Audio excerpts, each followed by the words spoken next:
नमस्कार। चलिए आज ऑप्शंस ट्रेडिंग की उस दिलचस्प दुनिया में गोता लगाते हैं जिसे लेकर अक्सर लोगों में गलत फहमियां रहती हैं। ये एक ऐसी दुनिया है जहां जबरदस्त मुनाफे का वादा है तो वहीं बड़े बड़े खतरे भी छिपे हैं। तो शुरू करते हैं इसका विश्लेषण। तो ऑप्शंस में आखिर ऐसा क्या है जो इतने सारे रिटेल इन्वेस्टर्स को अपनी तरफ खींचता है? असल में ये एक कमाल का फ्लेक्सिबल टूल किट है। कोई चाहे तो बाजार की चाल पे दांव लगा सकता है, अपने पास रखे स्टॉक्स से कुछ एक्स्ट्रा इनकम बना सकता है या फिर अपने पोर्टफोलियो को किसी बड़े नुकसान से बचा सकता है। ऑप्शंस इन सबका एक तरीका देते हैं। पहला खंड, ऑप्शंस का आकर्षण। चलिए सबसे पहले ये समझते हैं कि लोग इस खेल में आती ही क्यों हैं। देखिए, ऑप्शन सिर्फ स्टॉक खरीदने बेचने से कई बढ़कर हैं। लीवरेज का मतलब है कि कम पैसों में भी बड़ी पोजीशन को कंट्रोल किया जा सकता है। अपने पास पड़े शेयर्स पर कॉल ऑप्शन बेचकर एक रेगुलर इनकम बनाई जा सकती है। और सबसे जरूरी बात, ये किसी बीमा पॉलिसी की तरह काम कर सकते हैं जो बाजार की अचानक गिरावट से बचाते हैं। यही वो स्ट्रेटेजिक फ्लेक्सिबिलिटी है जो इसका असली चार्म है। दूसरा खंड, सेलर का फायदा। अब हम उस चीज पर आते हैं जिसे कई लोग ऑप्शंस ट्रेडिंग का सीक्रेट वेपन मानते हैं, यानी एक ऑप्शन सेलर होने का आंकड़ों पर आधारित फायदा। ये सब एक कॉन्सेप्ट पर टिका है जिसे कहते हैं वॉलेटिलिटी रिस्क प्रीमियम। अगर आसान भाषा में कहूं तो ऑप्शंस की कीमत में अक्सर एक अतिरिक्त डर शामिल होता है। मतलब बाजार को जितना डर लगता है कि कुछ ऊपर नीचे होगा, असल में उतना होता नहीं है। और इसी डर के प्रीमियम को ऑप्शन सेलर लगातार इकट्ठा कर सकता है, ठीक वैसे ही जैसे एक इंश्योरेंस कंपनी करती है। और ये सिर्फ थ्योरी नहीं है।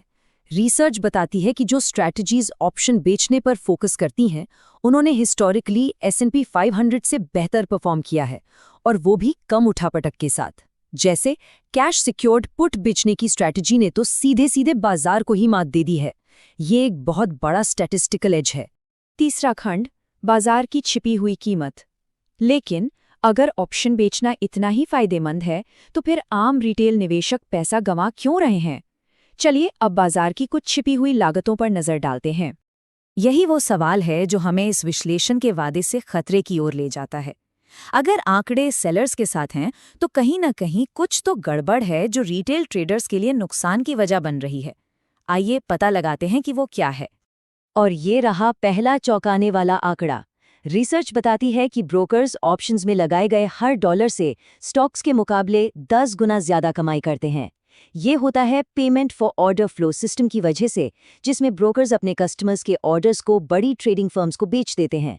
जाहिर है इससे उन्हें ऑप्शंस ट्रेडिंग को बढ़ावा देने के लिए एक जबरदस्त इंसेंटिव मिलता है। और इसका नतीजा ये देखिए।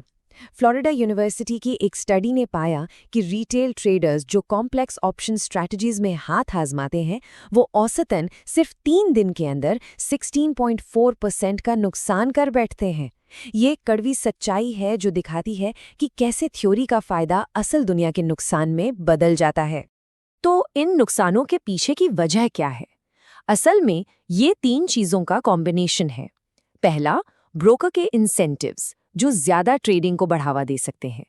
दूसरा, मार्केट कॉन्सेंट्रेशन, जहां सिर्फ 2 बड़ी फर्म्स रिटेल ऑप्शन ऑर्डर्स का ज्यादातर हिस्सा कंट्रोल करती हैं। और तीसरा, इन्वेस्टर का बिहेवियर।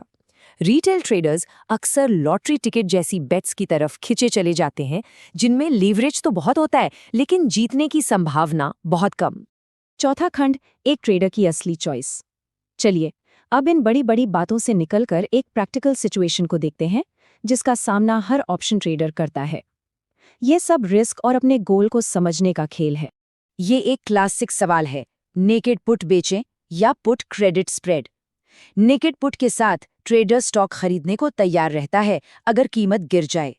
वहीं पुट क्रेडिट स्प्रेड में एक और ऑप्शन खरीदकर नुकसान को लिमिट कर दिया जाता है। ऑनलाइन ट्रेडिंग कम्युनिटीज के हिसाब से फैसला इस बात पर निर्भर करता है कि गोल क्या है। क्या कोई उस स्टॉक को खरीदना चाहता है या सिर्फ प्रीमियम कमाना? मुझे एक रिटेल ट्रेडर का ये कोटेशन बहुत पसंद है क्योंकि ये साइकोलॉजिकल फल को एकदम सटीक तरीके से बताता है। पुट क्रेडिट स्प्रेड आपके होने वाले प्रॉफिट का एक छोटा सा हिस्सा ले लेता है, लेकिन बदले में ये आपके मैक्सिमम नुकसान को लिमिट कर देता है। ये ठीक वैसा ही है जैसे आप कोई इंश्योरेंस पॉलिसी खरीद रहे हों जो आपको बाजार के बड़े झटकों से बचाती है। तो अंतिम निष्कर्ष क्या है? चलिए इन सारी बातों को एक साथ जोड़कर देखते हैं। तो सेलर के फायदे और रिटेल ट्रेडर के नुकसान, इन दोनों बातों का आखिर मतलब क्या है? तो इस पूरी चर्चा से क्या बातें सीखने को मिली? पहली, सेलर का स्टैटिस्टिकल फायदा असली है। दूसरी, मार्केट का स्ट्रक्चर उन लोगों के खिलाफ काम कर सकता है जो इसे नहीं समझते। तीसरी, क्रेडिट स्प्रेड जैसी डिफाइंड रिस्क स्ट्रैटेजीज बड़े नुकसान से बचा सकती हैं। और आखिरी में सबसे जरूरी बात यह है कि अपना गोल जानना और जागरूक रहना ही सबसे बड़ा हथियार है। असली एज किसी एक स्ट्रैटेजी में नहीं, बल्कि नॉलेज और सेल्फ अवेयरनेस में है। और मैं आपको इसी एक सवाल के साथ छोड़कर जाना चाहूंगा। ऑप्शंस ट्रेडिंग के वादे और खतरे के बीच क्या सबसे बड़ा रिस्क खुद बाजार में है, या इस बात में कि हम उस खेल को पूरी तरह समझ ही नहीं पा रहे हैं जिसमें हम हिस्सा ले रहे हैं? इस पर सोचिएगा जरूर। सुनने के लिए धन्यवाद।